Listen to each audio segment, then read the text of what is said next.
মাতা বৈষ্ণব দেবীর এন্ট্রি গেটের মনোমুগ্ধকর ভিউ সকালের।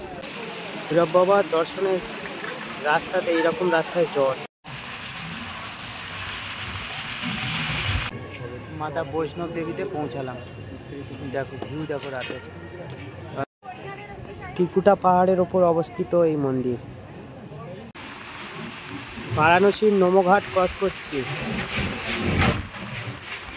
কাটরা বাস স্ট্যান্ডে আছি, এখন RFID কার্ড বানাতে যাচ্ছি মাতা বৈষ্ণব দেবীর দর্শনের জন্য। এখান থেকে কাটরা বাস স্ট্যান্ডের এখান থেকে RFID কার্ড বানানো হয়। দেখো এখানে আছে কাটরা বাস স্ট্যান্ডের গায়ে ট্যুরিস্ট রিসেপশন সেন্টার যেটা আছে, তার ঠিক গায়ে RFID কার্ড বানানোর সেন্টার। RFID কার্ড বানানোর লাইন।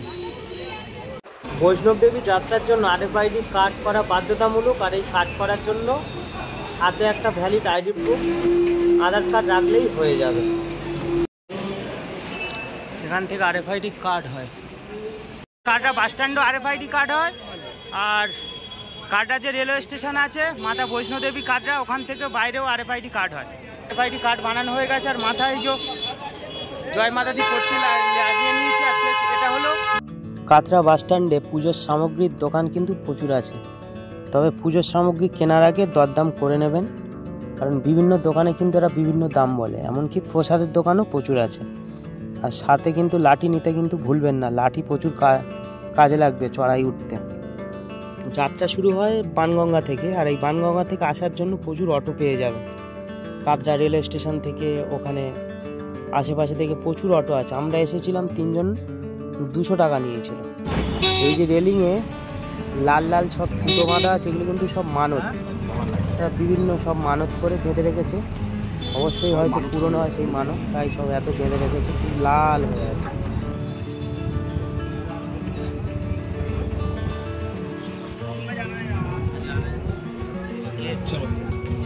এই Banganga auto station, Banganga auto station পর্যন্ত আসলাম, 200 টাকা নিল কাটরা রেলওয়ে স্টেশন থেকে। আর আমার এই পেছনে এই জায়গা থেকে এন্ট্রি হবে মাতা বৈষ্ণব দেবীতে। এখানে প্রচুর দোকান ফোকান আছে। এন্ট্রি গেট, এখান থেকে মাতা বৈষ্ণব দেবীতে এন্ট্রি হবে। সেই ওপরে মাতা বৈষ্ণব দেবীর মন্দির। আর এখান থেকে আমাদের চেকিং হয়ে, সিকিউরিটি চেকিং হয়ে এন্ট্রি হবে। ধীরে ধীরে যাচ্ছি এন্ট্রি করতে।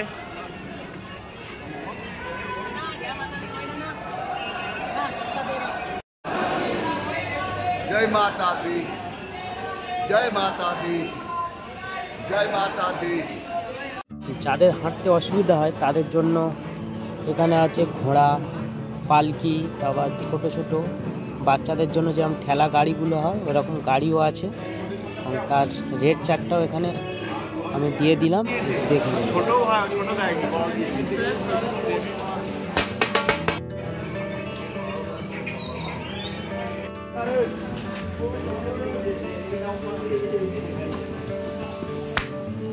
রাতে আলোক ঝলমলিত ভবনটাকে কিন্তু দেখতে দারুণ লাগছে। দেখো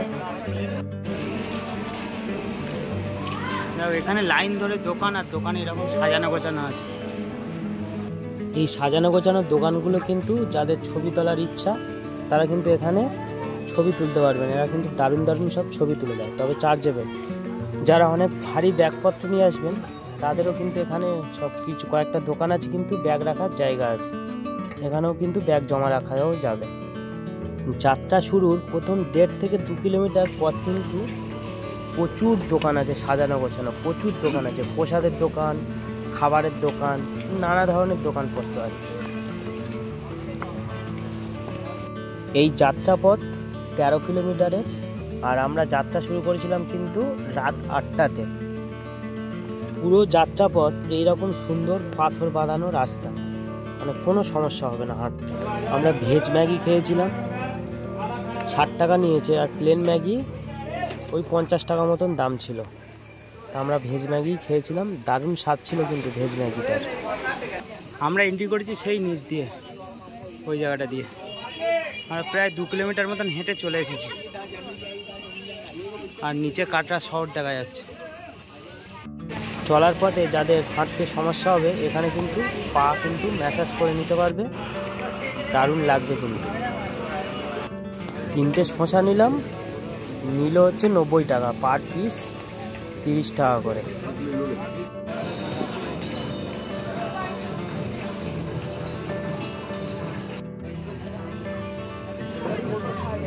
এটা একটা ছোটো শর্টকাট রাস্তা ছিল, আর এখানে কিন্তু টয়লেটেরও ব্যবস্থা আছে পর্যাপ্ত পরিমাণে, অনেক টয়লেট আছে এখানে। পুরো রাস্তাটাই কিন্তু মাথার ওপরে সেট করা আছে, কারণ কি পাথর যাতে না পড়ে। ডোন্ট সি ডেঞ্জার জোন, কারণ কি পাথরগুলো গড়িয়ে গড়িয়ে পড়তে পারে ওই কারণে। এই দেখো সাইডে অর্ধকুমারীতে যেতে আর 2 কিলোমিটার মতন বাকি আছে, একটু বসে রেস্ট করছে, কিন্তু অনেক রেস্টিং জায়গা আছে বসার জন্য।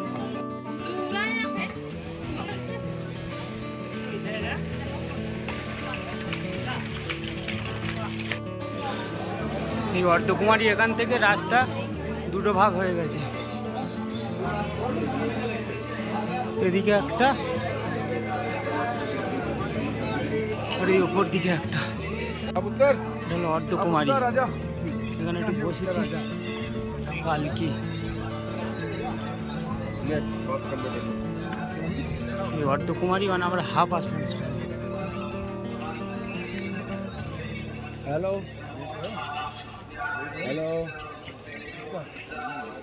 অর্ধকুমারীতে লঙ্গরও আছে খাওয়ার জন্য ওপরে, আর এখানে ব্যাংকও আছে, এটিএমও আছে টাকা তোলার জন্য, মানে পুরো সব ফেসিলিটি আছে এখানে।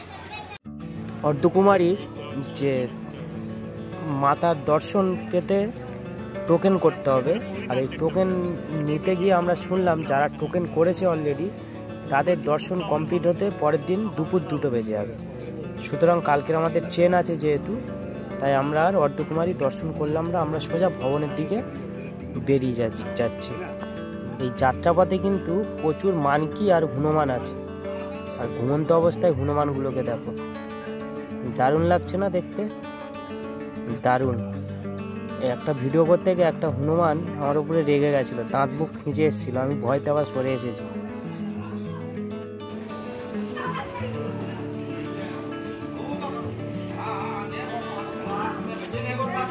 কয়েক জায়গায় লেখা ছিল ডেঞ্জার জোন, কারণ ওইসব জায়গা থেকে যে কোনো মুহূর্তে পাথর ধসে পড়তে পারে, মানে ওখানে দাঁড়ানো বা বসার একদম সম্পূর্ণ নিষেধ ছিল।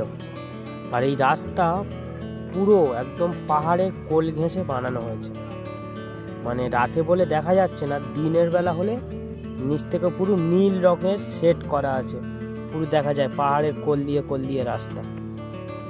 কোন বাজে কটা? 12:30, রাত 12:30 বাজে। হিমকটিতে বসে এখন চা খাচ্ছে, আর এখনো যাত্রা বাকি আছে কত, 3 কিলোমিটার মতন এখনো বাকি আছে। রাতে যাত্রাপথের ভিউ দেখো, এত রাত হয়ে গেছে তাও বাচ্চা কাচ্চা সব যাচ্ছে হেঁটে হেঁটে। এই জায়গাটা রাস্তাটা একটু ভয়ানক ছিল, এই জাল দিয়ে এক সাইডে জাল দেওয়া আছে যাতে না পাথরগুলো ধসে পড়ে। হিমকটি থেকে কিছুটা আসার পর আমরা মাতা বৈষ্ণব দেবী ভবনের প্রথম দর্শন পেয়েছিলাম, আলোক ঝলমলিত, দারুণ লাগছিল রাতের অন্ধকারে দেখতে। চারধারে অন্ধকার আর শুধু ভবন আলোয় আলোকিত হয়েছিল, তখন দূর থেকে দেখা যাচ্ছিল, আর এখন কাছ থেকে ভবনটাকে আরও দারুণ লাগছে। মানে যত কাছে যাচ্ছি তত কিন্তু ভবনটাকে আরও সুন্দর লাগছে, আলোক ঝলমলিত ভবন।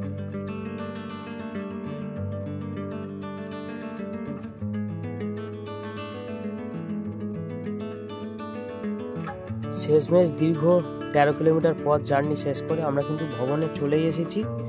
আর ভেতরে কিন্তু কোনো রকমের চামড়ার জিনিস অ্যালাউ নেই, কোমরের belt, money bag, mobile, camera, কোনো জিনিস ভেতরে অ্যালাউ নেই, শুধুমাত্র প্রসাদ আর পুজো সামগ্রী ভেতরে অ্যালাউ আছে। শ্রীমাতা বৈষ্ণব দেবীর এই ভবন আছে ত্রিকুট পাহাড়ের ওপরে, যার উচ্চতা সমুদ্রপৃষ্ঠ থেকে মোটামুটি 5300 ফুট উচ্চতায় অবস্থিত। কিন্তু এখন ঘড়িতে বাজে কটা, 1:24, আর আমরা ফাইনালি 13 কিলোমিটার পথ অতিক্রম করেই মাতা বৈষ্ণব দেবীতে পৌঁছালাম। দেখো ভিউ দেখো রাতের। এবার ভেতরে এন্ট্রি করব। ভবনে এন্ট্রি করার আগে রাস্তার সাইডে এরকম জুতো রাখার রেক করা ছিল, এখানেও জুতো রাখা যায়, তবে আমরা জুতো রেখেছিলাম লকার রুমে, যেখানে মোবাইল, ব্যাগ ট্যাগ সমস্ত কিছু রেখেছিলাম। তবে এখানে ডিজি লকার ছিল, যেটা স্ক্যান করে 50 টাকা পেমেন্ট করার পরে সেই লকার খুলবে, সেই লকারের ভিতরে মোবাইল এবং পার্স রাখতে পারবে, যেটা টোটালি সেফ থাকবে। আর এখানে কিন্তু কোনো রকম ক্যামেরা অ্যালাউ নেই এই ভবনের এই চত্বরের পরে। মাতা বৈষ্ণোদেবী দর্শনের পরে ভৈরব বাবা দর্শনে যাওয়ার পথে এই রকম রাস্তায় জলের স্রোত পেয়েছিলাম, আর যার দূরত্ব ছিল কিন্তু 2 কিলোমিটার।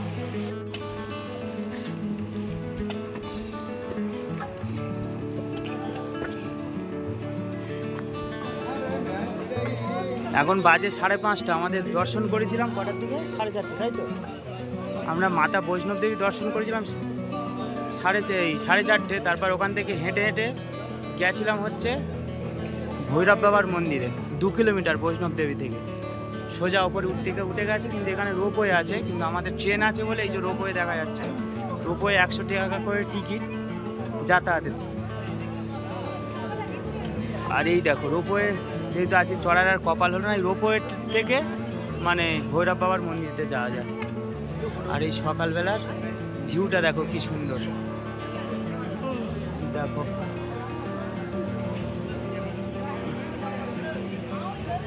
অফলাইন অনলাইনে রোপওয়ে টিকিট কাউন্টার, আর রোপওয়ে চালু হবে সকাল 7টা দিয়ে। এই যে রোপওয়ে স্টেশন দেখো।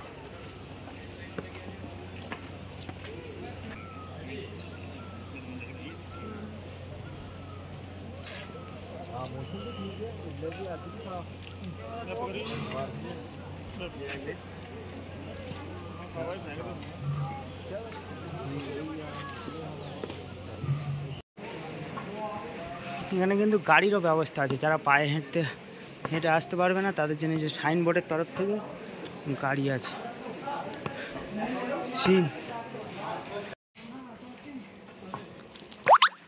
ফেরার পথে বৈষ্ণব দেবীর রাস্তা দেখো। রাতে তো বুঝতে পারছিলাম না, মাথার উপরে পুরো পাহাড় দেখো ঝুলে আছে, আর জল পড়ছে দেখো টোপা কেটে। আর এদিকে এইরকম উঁচু নিচু পাহাড়। সকালবেলা ফেরার পথে বৈষ্ণব দেবী এই শেষ দর্শন করে যাচ্ছে, আর এখন প্রায় 6টা বাজতে যায়, 6:45 বাজে। সকাল তো হয়ে গেছে, আর এখানে বাঁদর প্রচুর আছে। দিনের বেলা রাস্তার ভিউ দেখো, রাতে এই রাস্তা কিন্তু দূর থেকে আলোকিত লাগছিল, আর এখন রাস্তার ভিউ দেখো। বৈষ্ণব দেবী দর্শনে আসলে দিনের বেলা যদি আসো তাহলে এইরকম সুন্দর ভিউ দেখতে দেখতে কিন্তু যেতে পারবে। আর মাঝে মাঝে কিন্তু পাথর পড়ছে বলে সেট করা আছে, সেই ওপর দিয়ে যেতে হবে। ওই যে ব্লু কালার যে সেটগুলো দেখা যাচ্ছে ওটাই হলো মানে বৈষ্ণব দেবী ট্রেকিং রাস্তা। আর সেই কাটরা শহরটা দেখা যাচ্ছে, আর সেই দূরে হচ্ছে রেলওয়ে স্টেশন কাটরা। এখনও হেঁটে যাচ্ছে, হাঁটা শেষ হলো না, 2 কিলোমিটার মতন বাকি। আমরা প্রায় বানগঙ্গার কাছে চলে এসেছি, আর তাড়াতাড়ি হোটেলে পৌঁছাতে হবে, কারণ কি গিয়ে স্নান করে আবার কাটরা স্টেশনে যেতে হবে ট্রেন ধরার জন্য। দুই সাইডে প্রসাদের দোকান, নানা ধরনের সামগ্রীর দোকান। প্রথম 1.5 কিলোমিটারে এই দোকানে এত পাবে, তারপরে কিন্তু দোকান কমে যাবে। নামার পথে দূরে এরকম সুন্দর একটা মন্দির দেখতে পেয়েছিলাম।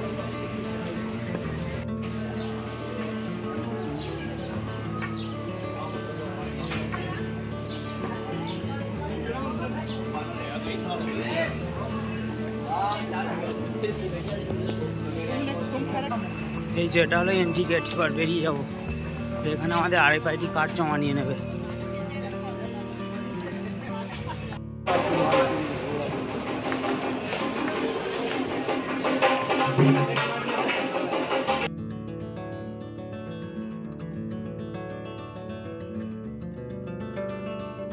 আমরা মেন গেট থেকে বেরিয়ে গেছি, আর এখন অটো ধরার জন্য যাচ্ছি, কারণ কি হোটেলে ঢুকে আবার রেডি হতে হবে ট্রেন ধরার জন্য। আর সকালেও যেমন ভিড়, রাতেও তেমন ভিড়। এখন সকালে কত লোকে এন্টার করছে যাওয়ার জন্য।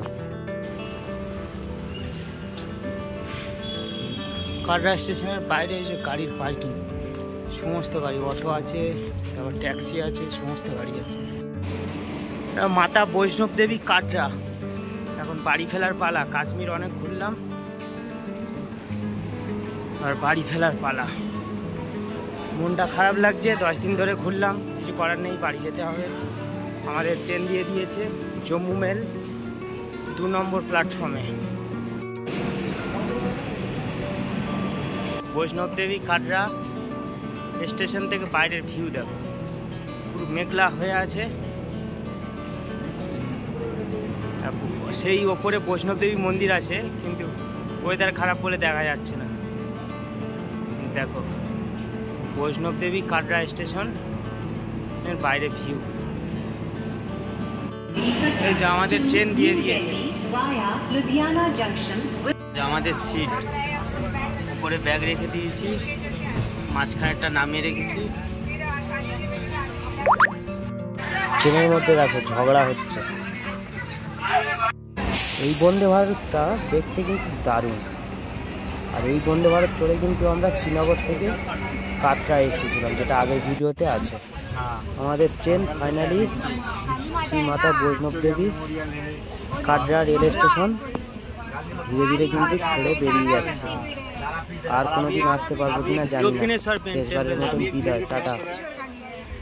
আমরা এখন যে ট্রেনটায় সফর করছি, এই ট্রেন নাম্বার হলো 20434 জম্মু মেল। আর এর গন্তব্যস্থল হলো শ্রীমাতা বৈষ্ণব দেবী কাটরা টু সুবেদারগঞ্জ। আর এই সুবেদারগঞ্জ হলো একটা শহর প্রয়াগরাজ ডিস্ট্রিক্টের মধ্যে। কাটরা থেকে জম্মু তাওয়াই রেলওয়ে স্টেশনের দূরত্ব হলো 78 কিলোমিটার। আর যা সময় লাগবে আমাদের এই ট্রেনে মাত্র 1.5 ঘন্টা। আর ওখানে নেমে আমরা জম্মু তাওয়াই রেলওয়ে স্টেশনের থেকে 4 কিলোমিটার দূরেই আমাদের হোটেল বুক করা আছে, ওখানে থাকবো। আর কালকে আমাদের সকালে আবার বাড়ি ফেরার train Humsafar express, Sealdah Jammu Tawi Humsafar weekly express. আমরা এই জম্মু মেলে টিকিট বুক করেছিলাম চেয়ার কার, যার ভাড়া নিয়েছিল এই 78 কিলোমিটার পথের জন্য মাত্র 180 টাকা। আমাদের এই পবিত্র অমরনাথ যাত্রা উপলক্ষে 10 দিনের কাশ্মীর সফর আমরা যে প্ল্যান করে বেরিয়েছিলাম, সমস্ত কিন্তু প্ল্যান মাফিক হয়েছে। কোনো কিন্তু পথে কোনো বিঘ্নিত ঘটেনি। কার্গিল ওয়ার মেমোরিয়াল ঘুরেছি, সোনমার্গ ঘুরেছি, তারপর পেহেলগাঁও ঘুরেছি, শ্রীনগরের ডাল লেক ঘুরেছি। সত্যি দারুণ, কাশ্মীর সত্যি খুব সুন্দর। আমরা যেহেতু গরমেতে কাশ্মীর ঘুরেছি, তাই শুধু সবুজ দেখেছি, তবে বরফ দেখেছি, তবে সেই উঁচু উঁচু পাহাড়ের মাথায়। কাটরা থেকে বাড়ি ফেরার পথে আমরা জম্মু তাওয়াইতে নেমে গেছিলাম, কারণ কি আজকের আমাদের হামসফর ট্রেন আছে শিয়ালদাতে সকাল 7:20-তে। আর জম্মু তাওয়াইতে এইরকম একটা হোটেল নিয়েছিলাম। হোটেলটা দেখো কত সুন্দর।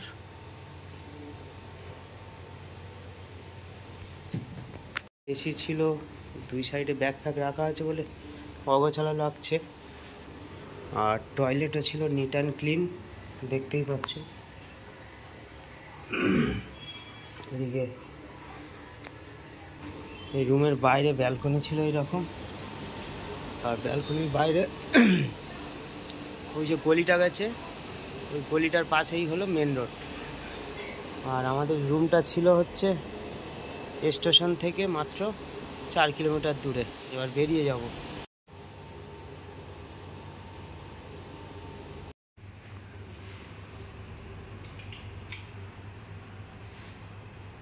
এই ছিল আমাদের হোটেল ড্রিমল্যান্ড। এটা এই জম্মু থেকে বেরিয়ে যাচ্ছে এখন জম্মু তাওয়াই রেলওয়ে স্টেশন থেকে। আর অটো নিয়ে নিয়েছি, অটোতে ভাড়া নিলে 200।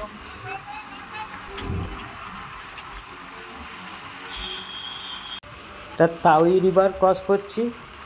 আর কালকে যেহেতু বৃষ্টি হয়েছে, তাই এই তাওই রিভারের জল পুরো ঘোলা হয়ে আছে। তবে বর্ষাকালে কিন্তু এই নদী কিন্তু ফুলে ফেঁপে থাকে, এই তাওই রিভার।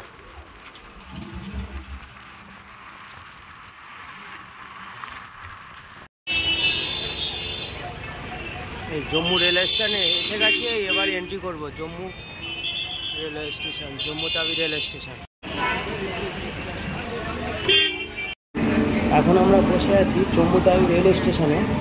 আর 7:20-তে জম্মু তাওই শিয়ালদা হামসফর এক্সপ্রেস আছে।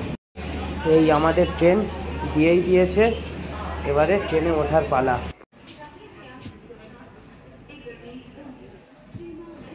ট্রেনের ভেতরটা সত্যি বলতে একদম নিট অ্যান্ড ক্লিন ছিল, এমনকি বাথরুম ও খুব পরিষ্কার পরিচ্ছন্ন ছিল।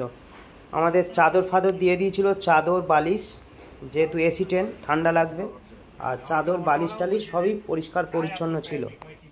আমার মতে কাশ্মীরে আসার মানে আমাদের কলকাতা থেকে সব থেকে ভালো সুন্দর পরিষ্কার পরিচ্ছন্ন ট্রেন হলো এই একমাত্র এই শিয়ালদা জম্মু তাওয়াই হামসফর এক্সপ্রেস।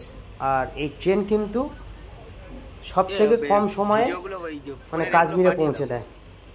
এই ট্রেন ভারতবর্ষের মোট 7টা রাজ্যের ভেতর থেকে কিন্তু যায়।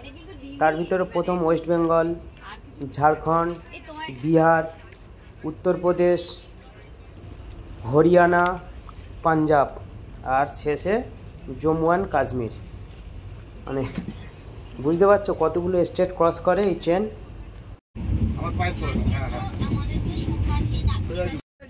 পাঞ্জাবের লুধিয়ানা স্টেশন ক্রস করছি, হরিয়ানার আম্বালা ক্যান্টনমেন্ট স্টেশন ক্রস করছি, উত্তরপ্রদেশের বারাণসী জাংশন ক্রস করছি। আর এই বারাণসীতে সন্ধ্যার যে গঙ্গা আরতি হয় সেটা কিন্তু দেখার মতন, খুব দারুণ শুনেছি।